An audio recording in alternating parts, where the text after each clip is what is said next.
آپ دیکھیے، میں ایک صاحب ہیں ابھی ان کی طرف اشارہ بھی نہیں کرتا، آپ سمجھے، ایک یتیم کا کام تھا، چھوٹا سا کام تھا.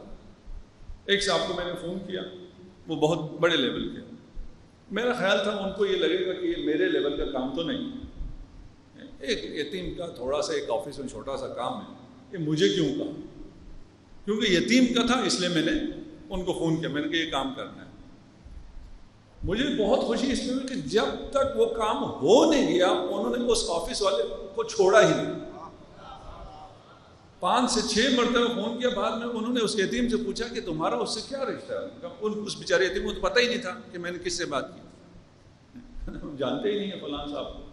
کہتے ہیں وہ روزانہ 4 فون کرتے ہیں کہ اس کا کام ہوا یا نہیں ہوا. جن کو خدا نے عزت دی ہے ان کا پیسہ بھی خرچ نہیں ہوتا، صرف اپنے اس ایگو سے نیچے آئیں، میں پتہ نہیں کیا ہوں. اگر نیچے نہ آئیں گے تو ابھی بھی بہت سے ہم میں بھی موجود ہیں، یہاں نہیں ہیں تو آپ یہ سامنے ایچ قبرستان میں اس میں بہت ہیں، ٹھیک ہے، جو سمجھتے تھے کہ ہمارے بغیر اسلام آباد تو چل سکتا ہی نہیں ہے. وردی اتر جاتی ہے تو سب کو سمجھ میں آ جاتا ہے ہم کیا تھے. یہ جو خدا نے عزت دی ہے اس سے فائدہ اٹھائیں. آپ میں بہت سے لوگ ہیں کرتے ہیں تاکہ آپ زیادہ کریں. مجھے شرم بھی آتی ہے اس قسم کی باتیں میں آپ سے کروں، آپ سب مجھ سے بہت زیادہ بہتر ہیں. اگر کوئی خوف، یہ خوف بھی تو ہوتا ہے میری پوسٹ ہے، میں اپنوں کے لیے کام کروں گا، پتہ نہیں کیا ہوگا، رپورٹ ہوگا. عجب تو لمن خاف کیف لا یفزع الی قولہ عز وجل. اگر ڈرتے ہو نا تو اللہ نے اس کا بھی علاج کیا ہوا ہے، آپ کو اس کا تعویذ دیا ہوا ہے، اس کے بعد آپ بالکل آپ کا خوف ختم ہو جائے گا. وہ کیا ہے؟ حسبنا اللہ و نعم الوکیل. امام فرما رہے ہیں اگر تمہیں ڈر لگ رہا ہے کسی غریب کے کوئی کام کرتے ہوئے، کسی اچھا کام کرتے ہوئے ڈر لگ رہا ہے، اور اس معاشرے میں، اس ماحول میں، اس ہائرارکی میں، اس میں واقعاً اچھا کام کرنا مشکل ہے، برے کام کرنے والوں کے لیے آسانیاں ہیں، نہ ڈرو. حسبنا اللہ، اللہ کافی ہے، مجھے یہ کوئی اور نہیں چاہیے. کون مجھے ترقی دے گا، کون میرا کلائنٹ ہوگا، کون مجھے بزنس دے گا، جائے جہنم میں سب چیزیں. ہاں اپنی دنیاوی محنت، لوگوں سے میل جول، پی آر کو اس کی منع نہیں کر رہے، لیکن کوئی حق کام چھوڑ رہے ہیں اس خوف سے، یہ ناراض ہو جائے گا اس کے ہاتھ میں نہ تمہاری رزق ہے، نہ تمہاری ترقی ہے، نہ تمہاری زندگی ہے، نہ تمہاری دنیا ہے، نہ تمہاری آخرت ہے، کچھ بھی نہیں. کس کے ہاتھ میں؟ سب کچھ اللہ کے ہاتھ میں. حسبنا اللہ. کہیں مسئلہ آئے گا، وکیل چاہیے، نعم الوکیل، وہ آتا ہے میری وکالت کرنے. مجھے کیا ہو؟ ابھی آپ اگر کسی بڑے وکیل کو جانتے ہو تو آپ تو کرتے پھرتے ہیں، میں فلاں وکیل میرا ماموں ہے، چاچا ہے، دادا ہے، پتہ نہیں کیا ہے، وہ کبھی کام نہیں آتا. یہ ہم نے بہت دیکھا ہے، جتنے کرتے پھرتے ہیں وہ کبھی کسی کام آتے ہی نہیں ہے. عجب تو لمن اغتم کیف لا یفزع الی قولہ تعالی. یہ 2-3 حدیثیں اسی طرح کہ تعجب ہوتا ہے مجھے، کوئی غمگین ہے، اسے غم ہے. ابھی کافی لوگ ہم سے، کافی نہیں 2-4 لوگ ہم سے یہ کہہ رہے ہیں بھائی ہمیں ڈپریشن ہے، ہمیں انزائٹی ہے، ہمیں کیا ہے، اس کے لیے علاج بتائیں. میں نے کہا ساری مجلسیں میں یہی تو پڑھ رہا ہوں، اور کیا پڑھ رہا ہوں؟ یہ میں اپنے جیسوں کے لیے پڑھ رہا ہوں جنہیں انزائٹی ہے، جنہیں ڈپریشن ہے، جنہیں اسٹریس ہے، یہ سارا اسی سے نکلے گا. غم ہے اور وہ یہ نہیں پڑھتا لا الہ الا انت سبحانک انی کنت من الظالمین. خدا کہتا ہے جو غم تھا حضرت یونس کو، اس ذکر کی وجہ سے وہ غم ہم نے ختم کر دیا. یہ کیوں قرآن میں آیا؟ اس لیے آیا کہ یہ نسخہ ہے جو کام کرتا ہے. اگر آپ کو غم ہے تو یہ ہے، اس میں تسبیح بھی ہے، اپنے گناہوں کا اعتراف بھی ہے، اور توبہ بھی ہے، سب کچھ اسی ایک چھوٹے سے جملے میں. عجب تو لمن موکر بہ. آج کل ہمیں یہ بہت زیادہ مشکل ہے. مثلا جو لوگ بزنس میں ہیں، یہ فراڈ بڑا ہوتا ہے. خیر وہ تو جو بزنس میں ہیں وہ تو کرتے ہیں نا، جو ہم ٹھیکیدار وغیرہ لیتے ہیں، کانٹریکٹر لیتے ہیں، فلاں لیتے ہیں، بھائی ہمارے ساتھ بڑا فراڈ ہوتا ہے. فراڈ ہوتا ہے. اللہ نے ایک آیت دی ہوئی ہے، اور اس کو استعمال کرو، آپ فراڈ سے بھی محفوظ رہو گے. وَأُفَوِّضُ أَمْرِي إِلَى اللَّهِ وَاللَّهُ بَصِيرٌ بِالْعِبَادِ.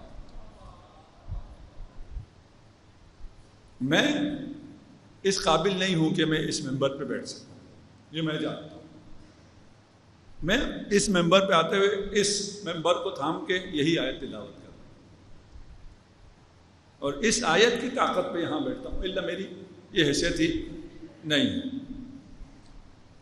اچھی خبر ہے، ہم اچھے ہوں یا برے ہوں، ہم مسلمان ہوں یا کافر ہوں، ہم شیعہ ہوں یا سنی ہوں، ہم سب کا رب ایک ہے۔ ہمیں بہن نے جو کہا نا کیا ہوگا، یہ رب سب کا ہے، اس رب کو مانو، اس رب کی مانو، ماننا پڑے گا نا، اس رب کی ماننی پڑے گی۔ اس رب نے پھر آگے جو ولایت کا سسٹم بنایا ہے اسے بھی ماننا پڑے گا۔ ایسے تو نہیں ہوگا کہ رب آپ بہت رحیم ہیں، میں آپ کو نہیں مانتا ہوں، آپ کی ساری مخالفت کرتا ہوں، دنیا میں تمام لوگوں پہ ظلم بھی کرتا ہوں، کیونکہ آپ رحیم ہیں، میں جنت جاؤں گا۔ نہیں جاؤ گے بھائی،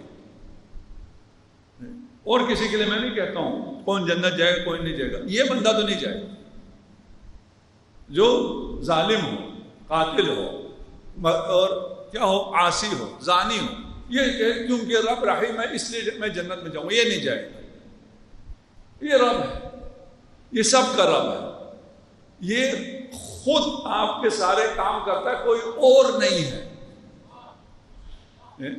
دیکھیے آپ کا آفیسر بہت اچھا ہوتا ہے، لیکن اس کے نیچے اتنے کارندے ہوتے ہیں کہ وہ بیچارہ تو اچھا ہے، لیکن نیچے آپ کو بہت سی رشوت دے کے فائل اس تک پہنچانی پڑتی، فائل ہی اس تک نہیں پہنچتی، پہنچ بھی جائے نیچے والے جو لکھتے ہیں وہ اسی کے مطابق چلتا ہے، اسے کیا پتا، اس کو تو کچھ پتا نہیں۔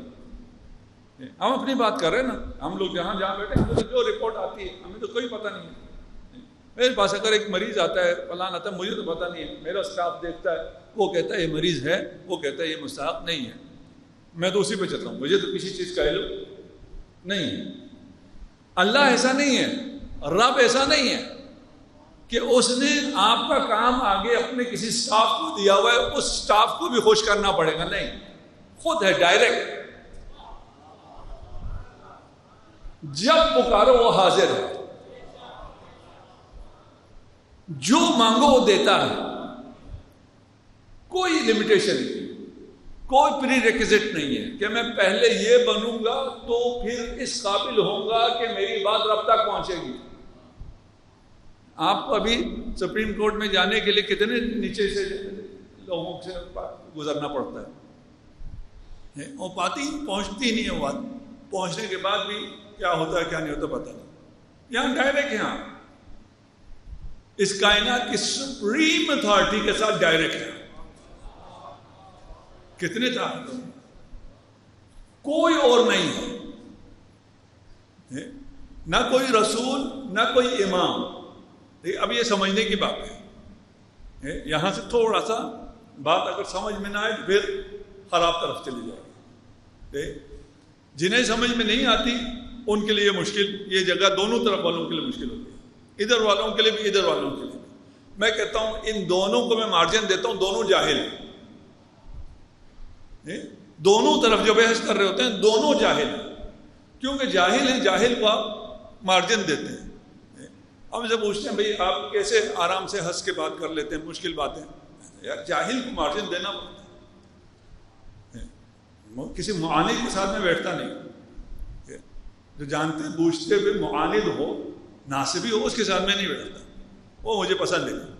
باقی میں بھی جاہل ہوں، وہ بھی جاہل ہے، جاہلوں کو اپنی جہالت کا مارجن ملتا ہے۔ آیت ہے اِنَّكَ لَا تَهْدِي مَنْ أَحْبَبْتَ، اس سے دیکھیے بہت غلط اس کو سمجھا گیا، اور کچھ چیزیں ہیں جو صحیح ہوتی ہیں ان کا استعمال غلط ہوتا ہے، یہ بھی ان آیات میں سے ہے جس کو غلط استعمال بھی بہت کیا ہے۔ میں ساری تفصیل میں نہیں جا سکتا، صرف اس آیت کو آپ تفسیر الکوثر میں پڑھیں، آپ کو مزہ آ جائے گا۔ میں چاہ رہا تھا میں اس پہ بات کروں، دیکھا یہ تقریباً ایک مجلس پوری اس میں چلی جائے گی، جو کہ میرا موضوع نہیں ہے، اس لیے میں بات نہیں کر رہا، آپ کو صرف بتا رہا ہوں، اور یہ کتاب بیچنے کے لیے بھی نہیں کر رہا، آپ کے موبائل میں ایپ میں آ جائے گا، ایپ بھی فری ہے، یہ بھی نہیں ہے ٹرائل ورژن لو اگلے مہینے سے پیسہ دینا پڑے گا، وہ بھی نہیں، تو میں کوئی مارکیٹنگ نہیں کر رہا، اس آیت کو ضرور پڑھیں، تھوڑا سا ہنٹ میں دے دوں گا جس سے آپ کو آیت سمجھ میں آئے گی. انک لا تہدی من احببت، اے رسول جسے آپ ہدایت کرنا چاہتے ہیں آپ ہدایت نہیں کر سکتے. اب اس سے کیا لوگ کہاں سمجھتے ہیں اور اس کو کہاں جا کر اس آیت کو رکھتے ہیں، ابھی میں اس میں نہیں جانا چاہ رہا، میں اشارہ بھی نہیں کرنا چاہتا. ٹھیک. وَلَكِنَّ اللَّهَ يَهْدِي مَن يَشَاءُ، اللہ ہے وہ جسے چاہے ہدایت دیتا ہے. اسے ہم کہاں سے آ رہے ہیں؟ ہم یہاں سے آ رہے ہیں کہ سب ڈائریکٹ اللہ کے ہاتھ میں، جو وہ چاہتا ہے اس کائنات میں وہی ہوتا ہے، اس کے علاوہ کسی اور کی مرضی نہیں چلتی ہے، کوئی دوسرا ہے ہی نہیں. سب سے اوپر کون ہو سکتا تھا؟ خاتم الانبیاء والمرسلین، کمال میں وہ سب سے نزدیک ہیں اللہ سے. ان کے لیے قرآن میں یہ اشارہ ہے انک لا تہدی من احببت، جسے آپ ہدایت کرنا چاہتے ہیں اسے آپ ہدایت نہیں کر سکتے. کون ہدایت کرتا ہے؟ اللہ ہدایت کرتا ہے.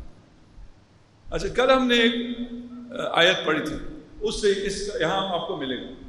اذ رمیتا، کیا تھا؟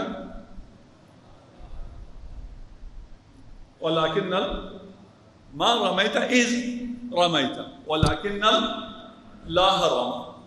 آپ نے جب مارا، پھینکا، تو آپ نے نہیں پھینکا. کس نے پھینکا؟ اللہ نے پھینکا.